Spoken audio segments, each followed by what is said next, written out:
The morning light should have felt magical streaming through the lace curtains in the little room I had spent all night preparing in. But instead of butterflies, there was a sick knot in my stomach, the kind that told me something was about to go horribly wrong. My dress hung in the corner, pressed and ready. My makeup sat untouched on the vanity, and my mind kept replaying one thing. This day wasn't about me. Not in this house. I was supposed to be glowing, but my brother Aaron stormed in before I could even take a full breath. His jaw was tight, his fists clenched, eyes filled with that familiar hatred he never bothered to hide. "Where's the money, Evelyn?" he snarled, not even glancing at the dress. "You think you can waste it all on yourself when my wife needs a new car? When we have real needs?" I blinked at him, stunned. "Aaron, this is my wedding day. I saved every cent myself." "I'm not." Before I could finish, his foot came crashing into my ribs. The sound of the impact rang louder than the shriek that tore out of me. I fell sideways into the vanity, glass shattering as perfume bottles exploded around me. White-hot pain radiated through my side, and I gasped for air, clutching my chest. The door creaked open wider, and there he was, my father, calm, cold, arms folded like a spectator at a show. His lips twisted into a smirk.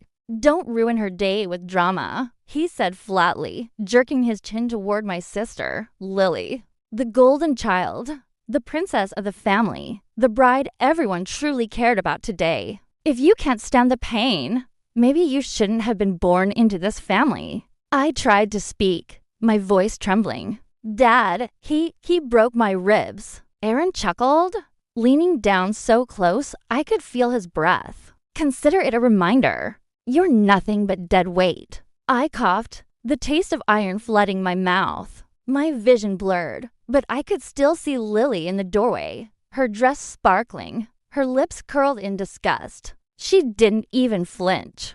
"God, Evelyn," she scoffed, always making a scene. "Can't you just be invisible for once?" My chest tightened with something far worse than pain. Humiliation. Everyone was laughing. My brother wiping his shoe on the rug like I was dirt. My father muttering pathetic under his breath. My sister rolling her eyes, already fussing about her hair and makeup as if my broken ribs were just background noise. I forced myself up against the wall, every bone screaming, but none of them cared. "This is my day," I whispered through clenched teeth. "No." Aaron spat, smirking.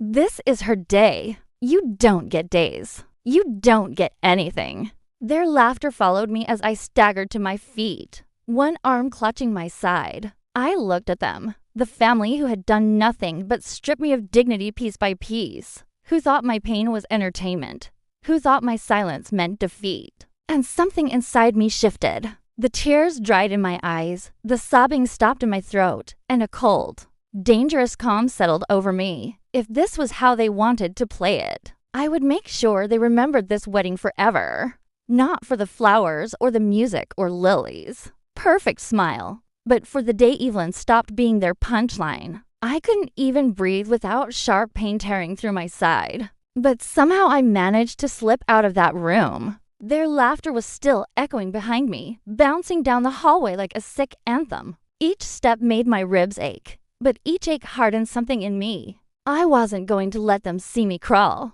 Not anymore. I found myself in the tiny bathroom at the end of the hall. I locked the door, turned on the faucet, and stared into the cracked mirror. My reflection barely looked human. Pale face, mascara streaks, blood drying at the corner of my mouth. My ribs throbbed with every shallow breath. But behind the mess, my eyes looked different. They weren't just hurt anymore. They were dangerous. I leaned closer, gripping the sink with trembling hands. "You will not ruin me," I whispered to the mirror. Not Aaron, not Dad, not Lily, not anymore. For years, I had swallowed their poison. I had been the easy target, the scapegoat, the so-called street garbage they threw insults at when they wanted to feel taller. I had been the sister who did the chores while Lily wore the crown. The daughter who could never measure up to Dad's standards, the shadow in every room. But something about that kick to my ribs, that smirk on Dad's face, that scoff from Lily, it rewired me. I wasn't going to leave this day in pieces. If they thought I'd play the victim one more time, they were dead wrong. I forced myself into the shower, clothes and all, letting the cold water shock me back to focus. My hands shook as I cleaned my face, combed through my wet hair, and pulled myself together. Every bruise screamed, but my mind was strangely quiet, focused, sharp.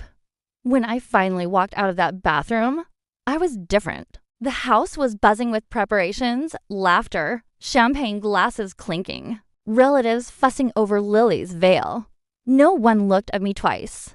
I was invisible again, and for the first time, I welcomed it.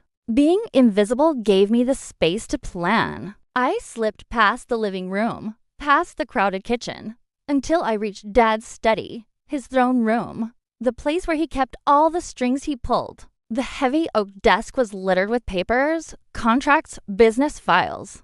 Dad's empire wasn't built on honesty. I had known that since I was old enough to read, he thrived on intimidation, shortcuts, and fear. And there it was, folder after folder, carelessly stacked documents about unpaid contractors, shady deals, signed agreements that looked like they'd been forged. Dad had always underestimated me. He thought I was too stupid, too broken to understand what he did behind those doors. But I understood perfectly, and for the first time, I realized just how much power he had left unguarded. I slipped a handful of papers into my bag, my heartbeat thundering in my ears. I took photos with my phone, each click of the camera a tiny act of war. Then came Aaron. His arrogance left trails, 2 messages on his unlocked laptop bragging to friends about how he handled clients with threats, how he skimmed cash, how he used Lily's wedding as his big chance to flaunt wealth he didn't earn. And Lily, she wasn't just the sweet princess bride everyone thought. Screenshots on her tablet showed a different story. Debts hidden under fake accounts, secret conversations mocking even her own fiancé, treating him like a fool she'd snagged for money and status. My ribs still ached with every move, but every discovery dulled the pain a little more. For once, their cruelty had given me clarity. They had cracks, and I was going to split those cracks wide open. I returned to my room, slipping back into the corner like I had never left. Outside, the music started, guests arriving, voices rising with excitement. I sat silently holding my phone, scrolling through the evidence I had just collected. Every photo was a weapon. Every file was a match waiting to be lit. Then I heard it again. Dad's booming laugh downstairs. Aaron's voice bragging about how family keeps order. Lily's shrill giggle floating above them all. It used to make me feel sick. Now it made me smile because I finally knew something they didn't. They thought I was weak. They thought I would vanish into the shadows like always. But I was planning something they would never forget. Something that would shatter their perfect image. In front of the same crowd they had forced me to live beneath for years. I clutched my ribs and whispered to myself, "Enjoy your day, Lily. Because by the end of it, this wedding won't be remembered for you. It'll be remembered for me." And for the first time that morning, I felt a calm, chilling satisfaction. The church bells rang, echoing through the town, and I stood in the back, ribs wrapped tight under my dress, every step screaming with pain. But I didn't flinch. Not anymore. Today wasn't Lily's fairy tale. It was mine. Guests were packed shoulder to shoulder, glittering in silk and jewels. They whispered about Lily's beauty, Dad's success, Aaron's charm. Their voices stung like acid. But I held my phone tight, my weapon ready. When the ceremony began, Dad strutted down the aisle like he owned the world. Mom walked with him, her nose tilted high, whispering to relatives about how proud she was of her golden daughter.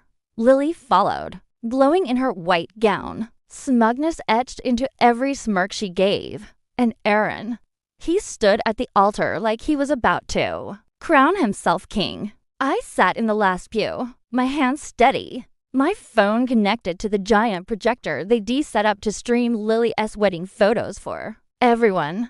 Only I hadn't uploaded the pictures Lily wanted. The pastor opened his mouth to begin the vows.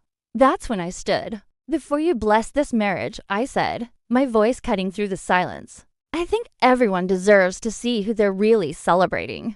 Gasps rippled across the pews as I lifted my phone and tapped the screen. The giant projector flickered, and then instead of Lily's engagement photos, Aaron's group chats appeared in bold letters. Messages about skimming money, laughing about threats, calling clients idiots who paid him to shut up.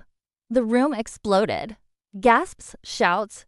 Aaron went pale, lunging toward me. But I raised my voice louder. Wait, there's more. The screen switched to Lily's tablet. Screenshots, her fake accounts, the debts, the conversations where she mocked her fiancé, calling him her puppet with a wallet. The groom's face twisted from joy to rage as he yanked his hand away from hers. You. What the hell is this? He shouted, his voice breaking. Lily stammered, tried to laugh it off, but no one was laughing anymore. And then I dropped the hammer. Dad's forged contracts, the unpaid workers, the tax documents, every guest in the pews. His business partners, his investors, his friends stared at the giant screen with wide eyes. Phones buzzed, cameras clicked, whispers turned into a roar. Dad shot up from his seat, his face red, sweat dripping down his temple. Turn it off. Turn it off. He bellowed, but no one listened. Pain teaches trash faster, right, Dad? I said, my voice steady and sharp. Guess you're about to learn how fast it spreads. The crowd turned on him like wolves. Business partners stood up, shouting about fraud. Neighbors whispered about how they always suspected something. The grooms. Parents stormed out, dragging their son with them, leaving Lily in tears at the altar. And Mom. She stood frozen, her perfect face crumbling as I flashed her texts. Screenshots where she called me garbage, where she admitted Lily was her only real child. Guests stared at her like she was poison. The church was chaos now. Phones recording, people yelling, my family flailing in the wreckage of their perfect show. I walked down the aisle slow and steady, ribs aching but chin high. When I reached the front, I looked at Dad, Lily, Mom, Aaron, all of them collapsing under the weight of their own sins, and I leaned in. You tried to ruin my body, my life, my spirit, but you just handed me the stage, and I canceled you? Then I turned, walked out the door, and left them screaming in the ruins of their reputation. Outside, the bells kept ringing, but this time they didn't sound like Lily's wedding bells. They sounded like victory.